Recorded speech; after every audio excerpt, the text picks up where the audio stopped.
Baik, terima kasih. Assalamualaikum warahmatullahi wabarakatuh. Perkenalkan, saya Muhammad Nabil Fauzan dengan NRP terakhir 024. Di sini saya akan mempresentasikan terkait PPT saya, yakni comparison between B plus 3, graph, dan hash table. The first one, saya bakal introduction of B plus 3. Di mana B plus 3 ini bedanya dari B3 biasa, binary tree biasa adalah uh, bedanya di datanya itu disimpan di leaf node mau atau node daun seperti itu. Dan nanti internal node-nya itu bukan sebagai data, melainkan sebagai pointer maupun indeks yang nanti bakal mengarahkan kepada data-data yang nanti disimpan di leaf node-nya tadi. Untuk ilustrasinya seperti ini, ya. Dan jadi ini adalah pointer 3 dan 5. Mereka ini semua pointer. Sedangkan datanya itu ada yang di bawah sini. Nah, yang saya putar sini. Dan antara data yang disimpan itu saling berkaitan. Alhasil nanti di this file-nya, dia itu bakal menyimpan data secara berurutan. Ini kata kuncinya, di mana B plus 3 menyimpan data secara berurutan, seperti itu. Dan untuk selanjutnya yakni graph. Graph ini adalah sebuah uh, tempat penyimpanan maupun algoritma penyimpanan di mana suatu data itu memiliki kaitannya sama data yang lain. Jadi akan ada dua komponen, pertama vertex dan yang kedua adalah edge. Vertex itu menyimpan data, edge-nya ini adalah keterkaitan. Baik itu memiliki arah maupun tidak, berbaik juga mereka memiliki bobot atau tidak, seperti itu. Itu kata kuncinya juga. Mungkin di sini nggak ada ilustrasinya. Baik. Oh iya, untuk algoritma yang digunakan juga ada beberapa ya, ada banyak. Contohnya di sini ada BFS, DFS, Kruskal, dan lain sebagainya. Mungkin sini saya nggak bisa bacain satu-satu atau saya jelasin satu-satu. Di sini juga ada prim buat nentuin minimum spanning tree-nya dan lain sebagainya. Itu adalah graph, itu kata kuncinya. Dan untuk terakhir, ya, ini hash table. Kata kunci dari hash table sendiri adalah uh, bagaimana caranya suatu inputan dari user, key ini itu bakal diubah menjadi suatu indeks gitu menggunakan hash function yang nanti bakal dicek dari uh, indeks yang didapat atau dari hasil dari hash function ini yang berupa key di sini itu bakal dicek value-nya itu apa seperti itu. Itu adalah kunci dari hash table.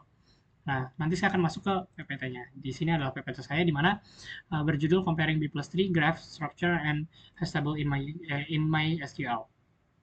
Jadi keterkaitan atau perbandingan antara tiga metode tersebut di dalam MySQL atau pengolahan data. Untuk B plus 3 sendiri, seperti yang saya jelaskan bahwa ini adalah struktur data hierarkis, nah, di mana nanti semua datanya itu disimpan di leaf node dan internal nodes itu sebagai untuk navigasi saja atau sebagai pointernya. Untuk implementasinya mungkin bisa dibaca. Jadi intinya adalah B plus 3 ini untuk indexing seperti itu. Dan untuk advantage dan drawbacks atau kelemahannya yakni advantage-nya jadi karena mereka itu udah terurut, jadi semisal kita diminta untuk mencari data yang diurutkan atau range jarak tertentu ya, di mana mereka berurut itu seperti namanya itu adalah range query, mereka sangat efisien karena datanya sendiri itu udah terurut seperti itu. Jadi sequential aksesnya itu cepat juga. Dan drawbacksnya, mereka memiliki memory usage yang lumayan besar dan kompleksitasnya ini cukup menarik. Kenapa di sini adalah all log n? Uh, karena untuk memasukkan data, mencari ataupun menghapus itu kan berarti harus mengakses uh, level paling bawahnya atau leaf-nya atau daunnya di paling bawah. Nah, otomatis rumus untuk mencapai bawahnya aja adalah log n. Makanya setiap ingin melakukan suatu fungsi itu kompleksitasnya adalah log n seperti itu. Di mana n adalah jumlah data. Jumlah level. Untuk graph-nya jumlah data, maaf. Untuk graph-nya yang seperti udah dijelasin juga bahwa ada vertex dan edge, baik itu directed, undirected maupun weight atau unweight seperti itu. Dan untuk implementasinya adalah seperti ini. Jadi ini saya mungkin tidak terlalu banyak saya jelaskan kembali di mana intinya graph ini cocok untuk yang uh, relationship loh, relationship data gitu. Karena mereka saling berkaitan, punya kaitannya seperti itu untuk masing-masing data. Nah, ini juga nih ada kompleks relationship. Jadi di mention juga. Mungkin saya bakal masuk ke slideshow-nya saja. Ya, baik. Nah, saat ini udah lebih baik untuk dilihat, di mana untuk advantage dan drawbacks-nya adalah advantage-nya sendiri, mereka enak nih ada relasi kompleksnya. Jadi ada bisa fleksibel untuk nambahin relasi. Nah, ini penting. Mungkin dari beberapa kasus itu akan penting untuk menggunakan graph. Untuk ini juga mendukung untuk traversal algorithms dan ini untuk network modeling. Ini biasanya kalau yang mau belajar buat um, bikin wah website. Bisa pakai ini graph. Dan untuk drawbacks-nya sendiri itu atau kekurangannya adalah uh, query performance-nya itu bisa lambat, terus implementasinya kan kompleks itu jelas karena nggak efisien. Karena kita tuh butuh banyak yang kita lakuin, jadi nggak kompleks gitu. Ditambah lagi dia tuh nggak bisa buat indexing, nggak kayak si B plus tree. Untuk kompleksivitasnya adalah O, V plus E, di mana V ini sebagai vertex, E-nya ini sebagai edge. Jadi ini ya, ya jumlahnya lah. Kita tahu kan komponennya ada dua seperti itu. Jadi ya, cara algoritmanya itu pun adalah O, V plus E. Lanjut ke hash table, di mana hash table ini kan pasti punya key dan um, apa ya, ada key, value, dan hash hash functionnya itu sendiri atau indeksnya nanti yang merubah gitu seperti itu. Yang tadi udah saya jelasin juga. Nah, untuk implementasinya dia tuh bisa untuk dalam query execution. Untuk internal hash join itu bisa dalam query execution, kemudian hash indexnya itu hanya untuk exact match queries dan lain sebagainya.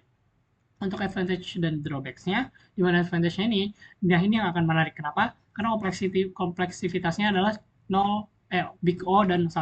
Big O 1, sorry. Jadi hanya butuh satu pencarian. Jadi sangat cepat. Ini sangat efisien untuk mencari suatu data. Maupun ya delete dan search-nya itu, delete dan insert-nya itu sendiri. Mengapa? Mungkin saya jelasin nanti. Mengapanya itu karena memang yang tadi saya bilang, ada hash function yang mengubah suatu inputan user itu bakal jadi suatu index atau suatu nilai key yang nanti bakal punya value-nya masing-masing. Saya sebutnya indeks. Nah, untuk drawbacks-nya di mana? Nah, ini yang paling penting. Mungkin atas-atasnya juga ya mungkin beberapa orang udah tahu kenapa? Karena range queries itu nggak didukung karena emang data yang disimpan itu nggak urut gitu. Nah, intinya itu. Nah, yang paling penting di sini adalah hash collision issues, di mana suatu data itu yang sama nilainya itu ingin disimpan kembali. Nah, ini yang bakal jadi collision. Namun ada dua cara untuk mengatasi hal tersebut. Pertama, chaining, dan yang kedua adalah open source. Nah, ini bakal menarik, mungkin nggak saya bahas. Fokus saya di sini adalah perbandingan antara tiga metode tadi. Untuk search-nya tadi O1, ya seperti yang saya bilang, karena emang bakal diubah dulu menggunakan hash function terus buat nyari value-nya. Next. Nah, ini kapan untuk menggunakannya. Jadi intinya, mungkin beberapa yang di bawahnya ini tidak saya bacakan, intinya adalah di sini. Di mana B+3 ini saya sebut bahwa dia memiliki kemampuan indexing God, atau kalau udah berurusan sama indeks nih atau urutan suatu data, itu cocoknya pakai B+3. Saya rekomendasiin kenapa? Karena emang datanya itu disimpan secara berurutan. Untuk hash table adalah speed champion. Kenapa? Karena untuk mencari, menghapus, dan menginsertkan data itu cuma butuh satu. Jadi big O1. Karena emang kayak tadi saya bilang yang menggunakan hash function tadi. Untuk graph itu cocok pada relationship expert. Kenapa? Karena setiap data itu akan memiliki edge maupun kaitannya masing-masing, baik berbobot maupun tidak, yang tadi sebelumnya saya jelaskan. Nah, seperti itu. Nah, ini untuk tabel perbandingannya mungkin saya bacakan. Untuk kompleksitas pencarian, B plus itu O log N, hash table itu O1, dan graph ini O V plus I. Dan untuk range query paling cocok adalah B plus 3, dan graph itu bisa tapi dia agak kompleks. Untuk data sorting, kayak emang B plus itu secara natural menyimpan secara sorting sorry, secara berurutan. Dan untuk hash table kan mereka enggak, dan graph juga enggak. Untuk memory usage, di sini ada B plus 3 itu medium, hash table ini low, dan graph ini high. Kenapa graph ini high? Emang karena kompleks saja gitu. Ada edge, ada vertex. Dan sedangkan B plus 3 ini juga cukup memakan usage memory usage. Karena emang banyak juga, banyak internal nodes-nya itu sebagai pointer. Jadi itu yang mungkin akan memakan banyak memori. Untuk implementasinya, yang jelas paling kompleks itu adalah graph, yang paling mudah adalah hash table, dan B plus dan medium.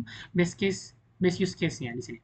Jadi, tadi saya bilang bahwa saya memiliki kata kunci di masing-masing metode ini adalah B plus kan tadi indexing bot atau general indexing, hash table ini sebagai speed champion atau fast exact lookups untuk mencari suatu secara cepat. Untuk graph ini relational expert, atau di sini cocok untuk complex relationship. Seperti itu. Dan ini thank you, terima kasih. Mungkin demikian terkait presentasi saya. Kurang lebih saya mohon maaf, mohon evaluasi dan tanggapannya. Terima kasih. Saya Nabil, saya izin pamit. Wassalamualaikum warahmatullahi wabarakatuh.